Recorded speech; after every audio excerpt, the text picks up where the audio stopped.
We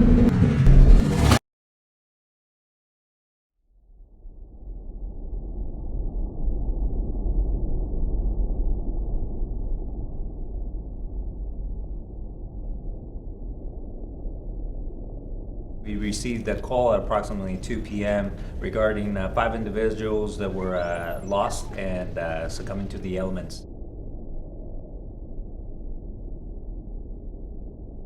The conditions were so horrible, we requested air support, but all air support was declined at the time.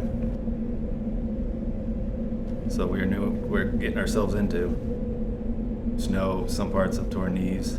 I was the lead man. Arriving on scene, I seen one female there laying unconscious on the ground next to a giant boulder, and saw another individual laying on the ground with a sweater over her. I checked pulses and looked for obvious signs of life. Couldn't get anything.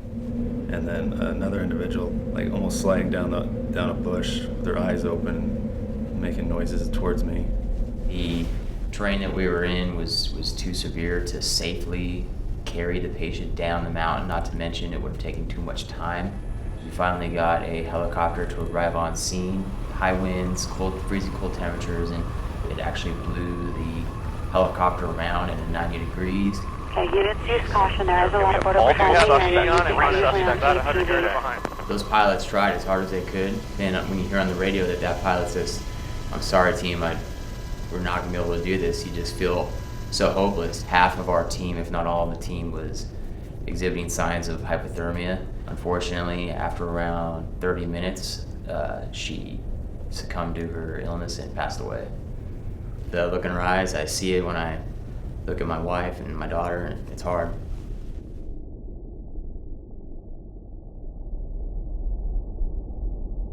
How does it impact you when you're not able to save somebody's life?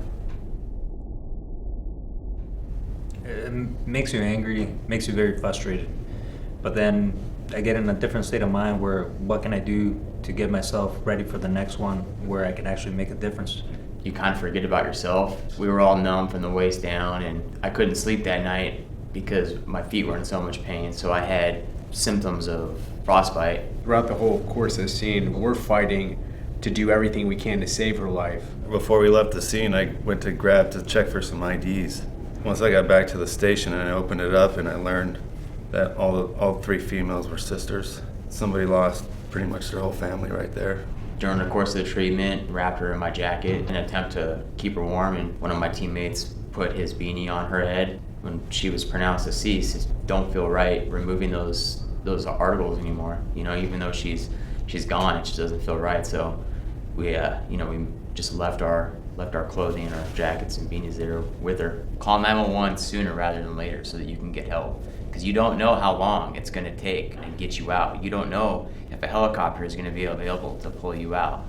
Because we operate in such a remote and kind of austere environment, your city emergency medical services aren't going to be able to respond and get on scene. So we have to have a way to preserve life. And ultimately, that is the goal. And that is the reason why we have such a robust medical program that is always developing and always getting better to save lives and make sure that everybody comes home at the end of the day. For those people thinking about making the journey, you're putting your safety in the hands of somebody you don't know, a stranger that might be lying to you.